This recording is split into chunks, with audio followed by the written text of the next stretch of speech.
Semangat pagi. Pada postingan kali ini saya akan menampilkan pembahasan judul reading untuk skripsi bahasa Inggris part pertama.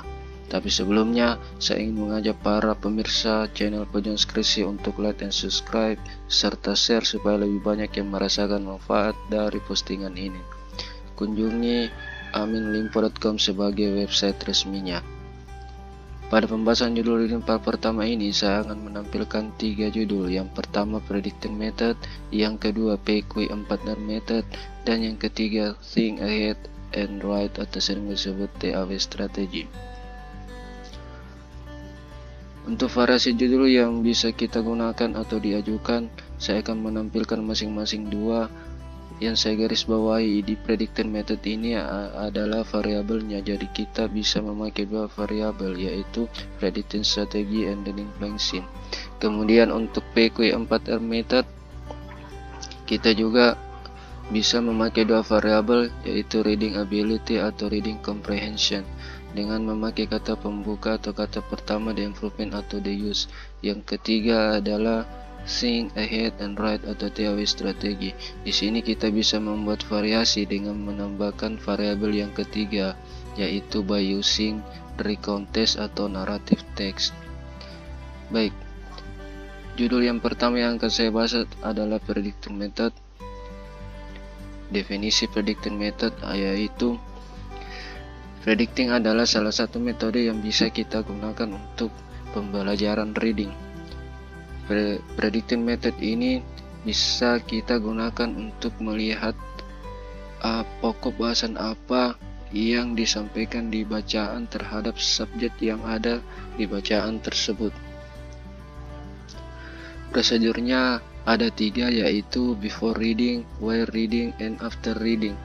Before reading di sini bagaimana kita membuat atau membentuk proses bagaimana kita memprediksi sebelum kita membaca. Kemudian while reading book adalah while reading a book to student adalah kita membacakan ke siswa model proses prediksi pada saat kita membaca, pada saat sedang membaca. Kemudian after reading di sini kita akan membuat refleksi dari prediksi apa saja yang telah kita dapatkan dari membaca tadi. Kemudian judul yang kedua yang saya ingin bahas yaitu PQ4R method. Definisi PQ4R method. PQ4R method ini adalah salah satu metode yang bisa membantu siswa untuk mendapatkan lebih banyak informasi.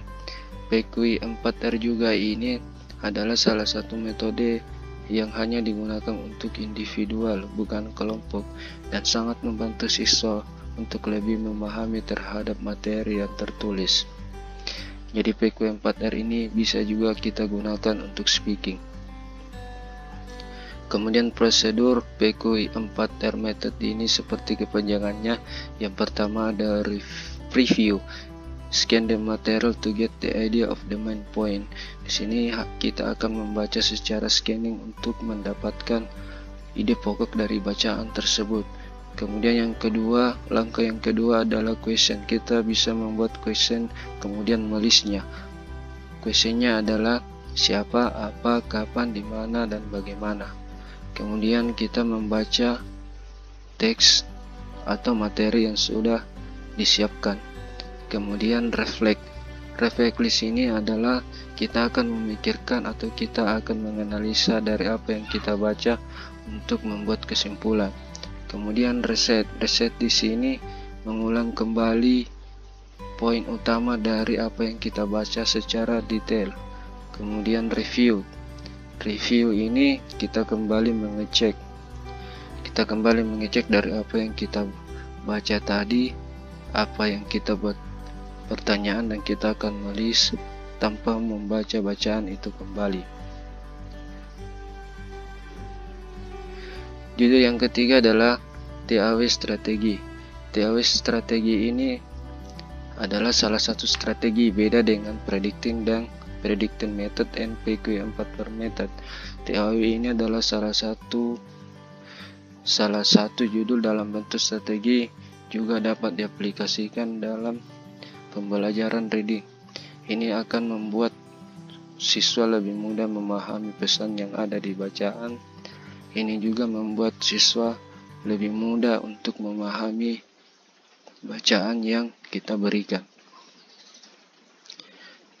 Prosedur dari TAW ini sendiri ada 4, yaitu di awal kita akan membaca judul, subbab, atau paragraf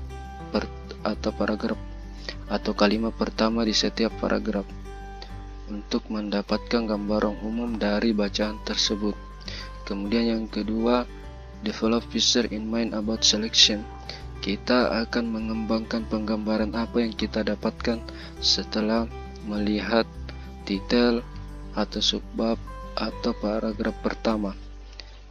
Kemudian menuliskannya dalam bentuk penggambaran sesuai dengan kata-kata kita sendiri. Setelah itu, connection between what already know about the topic. Di sini kita akan membuat penggabungan antara apa yang telah kita ketahui dengan apa yang kita ketahui terhadap topik yang telah kita baca dan membuat koneksi. Kemudian yang terakhir adalah membaca, reading the entire selection to check accuracy their prediction. Di sini di tahapan terakhir kita akan mengecek kembali akurasi dari hasil bacaan, dari hasil list bacaan atau pemahaman dari teks untuk memastikan apakah pengecekan kita sudah benar-benar sesuai dengan maksud dan tujuan dari bacaan tersebut. Terima kasih telah menonton.